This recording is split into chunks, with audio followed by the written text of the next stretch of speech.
Welcome to SK study success study. मैं हूं Sanjay Gupta.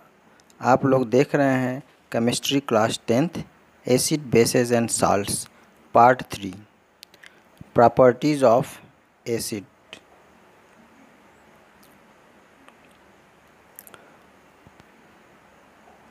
Properties of acid physical property और chemical property two property होती है। तो जो first second and third point है वो फिजिकल प्रॉपर्टी है, इसके बाद केमिकल प्रॉपर्टी है। Acid have sour taste. Acid का टेस्ट शावर होता है, खट्टा होता है।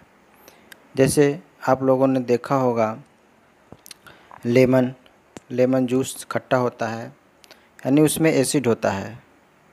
ऑरेंज में भी, रॉ मैंगो, तो ये इमली, टैमरिंड, इन सभी में एसिड होता है क्योंकि इसका टेस्ट सावर होता है। तो एसिड है sour in taste. Acid turn blue litmus to red. Second property है acid turn blue litmus to red. अगर हम ब्लू लिटमस पेपर लेते हैं और इस ब्लू लिटमस पेपर पर एसिड गिराते हैं तो इस ब्लू लिटमस पेपर का कलर चेंज हो जाएगा रेड में। इसका मतलब ये हुआ कि एसिड ब्लू लिटमस को रेड लिटमस पेपर में चेंज कर देता है। थर्ड प्रॉपर्टी है acid solution conduct electricity. Acid solution electricity conduct करता है। एसिड सॉल्यूशन क्या है? अगर हम वाटर में एसिड मिला देते हैं तो वह एसिड सॉल्यूशन तैयार हो जाता है जो इलेक्ट्रिसिटी को कंडक्ट करता है। वह इलेक्ट्रिसिटी का कंडक्टर होता है एसिड। फोर्थ प्रॉपर्टी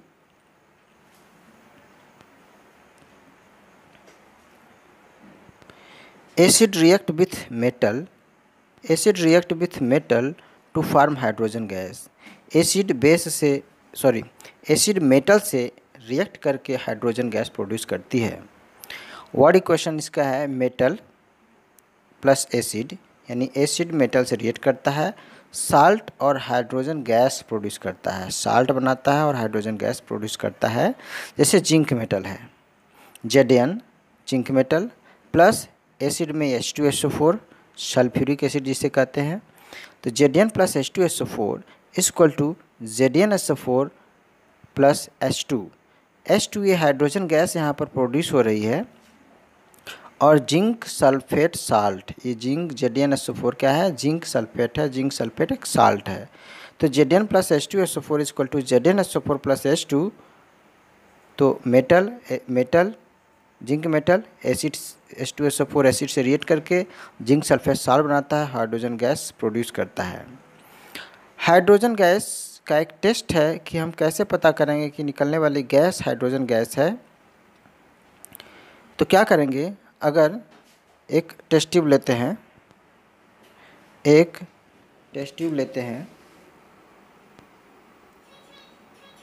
इस टेस्ट ट्यूब में जिंक मेटल ले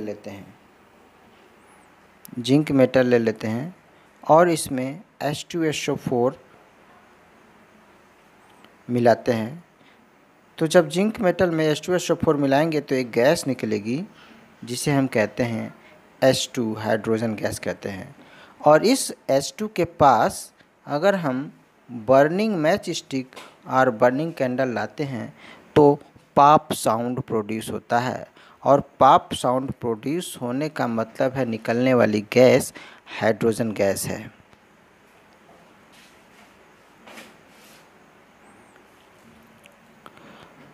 नेक्स्ट है acid react with metal carbonate and metal hydrogen carbonate. चाहे वह मेटल कार्बोनेट हो या मेटल हाइड्रोजन कार्बोनेट है, तो to form carbon dioxide gas produce करती है। Acid react with metal carbonate and metal hydrogen carbonate to form carbon dioxide gas produce होती है।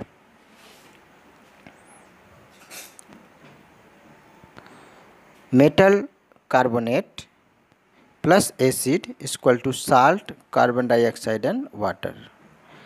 Metal hydrogen carbonate plus acid, जब metal hydrogen carbonate acid से react करता है तो salt water बनाता है और कार्बन डाइऑक्साइड गैस प्रोड्यूस करता है। जैसे फर्स्ट है मेटल कार्बोनेट। मेटल कार्बोनेट में हम ले लेते हैं सोडियम कार्बोनेट को। सोडियम कार्बोनेट को लेते हैं, सोडियम कार्बोनेट में डाइल्यूट HCl हाइड्रोक्लोरिक एसिड मिलाते हैं तो क्या बनता है 2NaCl plus CO2 plus H2O। It means Na2CO3 sodium carbonate plus HCl dilute hydrochloric acid equal to 2NaCl plus CO2 plus H2O। Salt, NaCl salt है, H2O water है और carbon dioxide gas produce हो रही है। सिर्फ acid metal carbonate के साथ ही नहीं बल्कि मेटल हाइड्रोजन कार्बोनेट के साथ रिएक्ट करता है। NaHCO3 यानी सोडियम बाइकार्बोनेट बोलते हैं इसको। NaHCO3 को सोडियम बाइकार्बोनेट या सोडियम हाइड्रोजन कार्बोनेट भी बोला जाता है। Sodium hydrogen carbonate plus HCl equal to NaCl plus CO2 plus H2O। तो मेटल हाइड्रोजन कार्बोनेट जैसे sodium bicarbonate NaHCO3 plus HCl के साथ रिएक्ट करता है तो साल्ट NaCl साल्ट बनाता है, H2O बनाता है plus carbon dioxide gas produce करता है।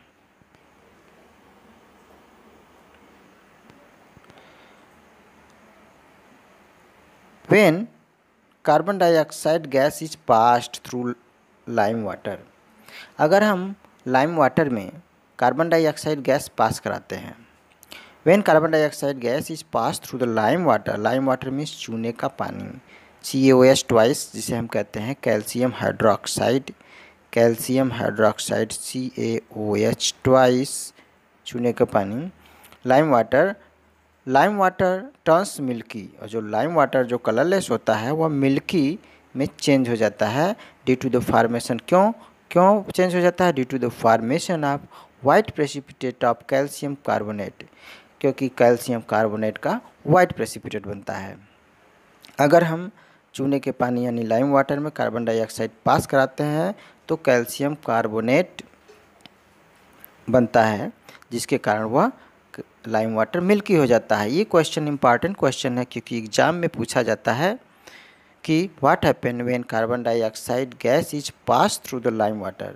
इसका आंसर हो जाएगा when carbon dioxide gas is pass through the lime water then lime water change into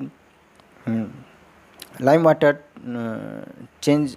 water become milky, lime water milky हो जाता है due to the formation of calcium carbonate.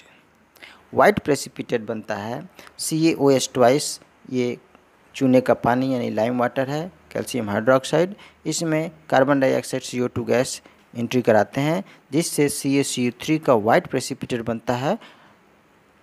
Precipitate means insoluble substances.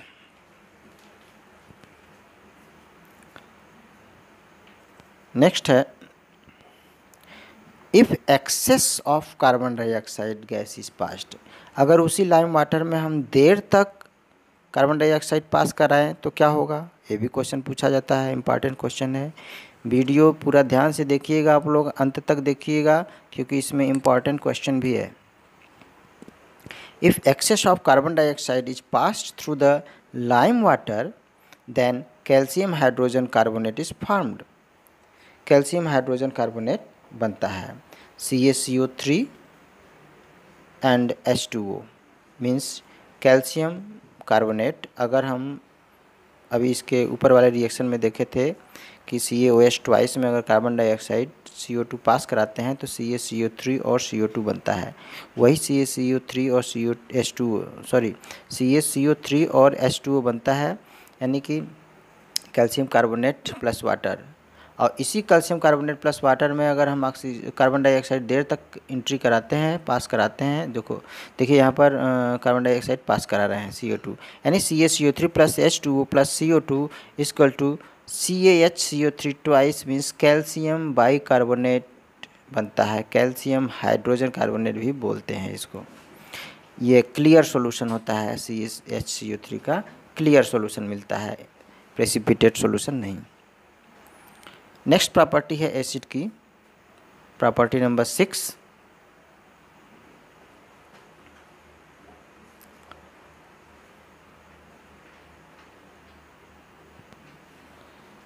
Property number 6, acid react with bases or alkalis to form salt and water.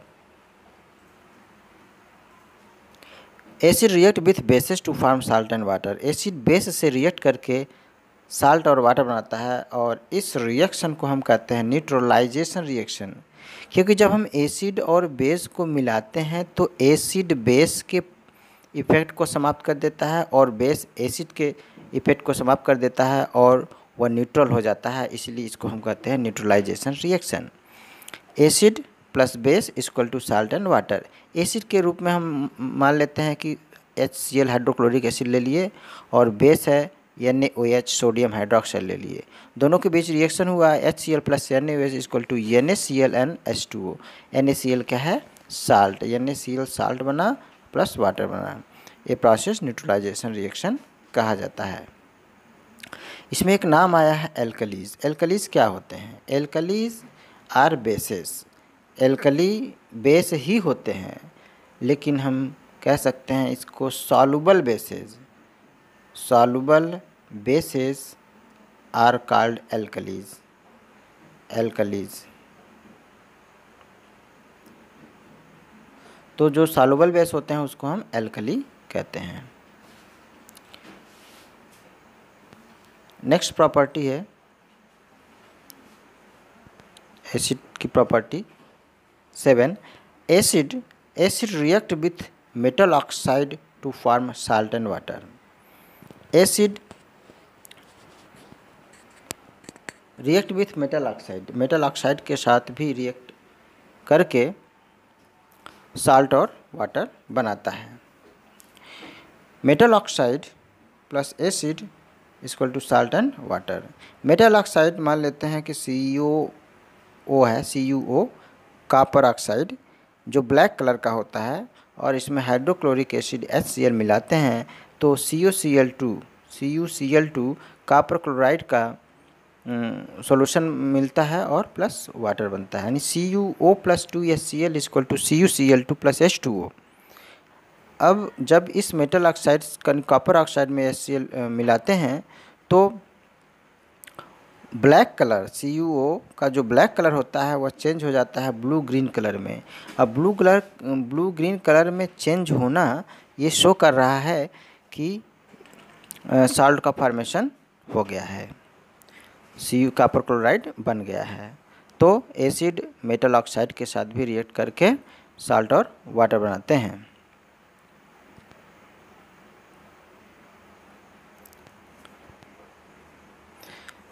Acid also react with metal hydroxide to form salt and water। यह metal hydroxide के साथ भी react करके salt और water बनाता है। इस process को भी हम कहते हैं न्यूट्रलाइजेशन रिएक्शन, यानी एसिड मेटल हाइड्रोक्साइड के साथ रिएक्ट करके साल्ट एंड वाटर बनाता है और ये एक न्यूट्रलाइजेशन रिएक्शन है। एंटासिड का नाम आप लोगों ने सुना होगा। ये एंटासिड जो होता है, एसिडिटी जब होती है तो हम लोग इसका यूज करते हैं। एंटासिड एसिडिटी कब होती है? जब हम कभी ओवर ईटिंग कर लेते हैं तो ओवर ईटिंग के दौरान एसिडिटी हो जाती है, या दूसरा रीजन भी हो सकता है। तो जब भी एसिडिटी होती है तो हम एक दवा लेते हैं जिसे कहते हैं मिल्क ऑफ मैग्नीशिया। और इस milk of magnesia which is use to remove indigestion, जो इंडाइजेशन को रिमूव कर देता है। इट कंटेन, क्योंकि इसमें क्या होता है, मिल्क ऑफ मैग्नीशियम में होता है मैग्नीशियम हाइड्रोक्साइड। ये मैग्नीशियम हाइड्रोक्साइड होता है which is basic in nature, जो बेस होता है बेसिक नेचर का होता है मैग्नीशियम हाइड्रोक्साइड। जब एसिडिटी होती है, एसिडिटी होने का मतलब हमारे स्टमक से एक्सेस अमाउंट में हाइड्रोक्लोरिक एसिड निकलता है तो एसिडिटी हो जाती है, और इसके लिए हम लोग मिल्क ऑफ मैग्नीशिया लेते हैं जिसमें कि मैग्नीशियम हाइड्रोक्साइड होता है। ये मैग्नीशियम हाइड्रोक्साइड हमारे स्टमक में प्रोड्यूस हाइड्रोक्लोरिक एसिड से रिएक्ट करता है, रिएक्ट करके उस एसिड के बेस को एसिड के इफ़ेक्ट को समाप्त कर देता है और एसिडिटी दूर हो जाती है। Hydrochloric acid it react with excess hydrochloric acid present in stomach and neutralize it.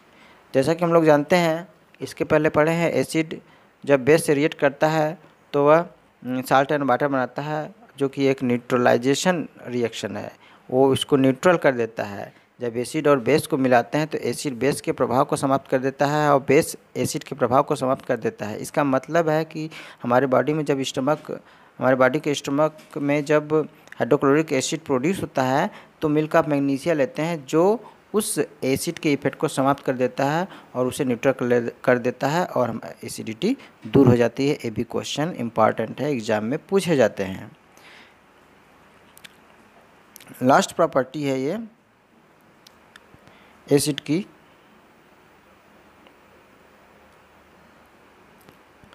Acid have corrosive nature. Acid corrosive nature का होता है। मिनरल एसिड हो, mineral acid cause severe burns on the skin. Skin पर अगर mineral acid गिरता है तो हमारी स्किन को बर्न कर देता है। And attack and eat of the material like clothes, would, metal.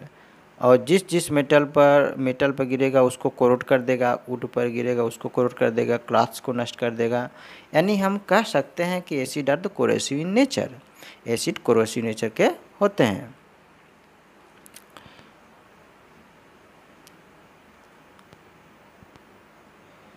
Acid are never stored in metal container. Acid को हम मेटल कंटेनर में स्टोर नहीं कर सकते। क्यों नहीं करते हैं? कि because they gradually corrode and eat up the metal container. जैसा कि हम लोग अभी पढ़े हैं कि एसिड कोरोसिव नेचर का होता है, इसे हम मेटल कंटेनर में नहीं रखते हैं। अगर मेटल कंटेनर में रखते हैं तो वह कंटेनर को ही कोरोड कर देता है।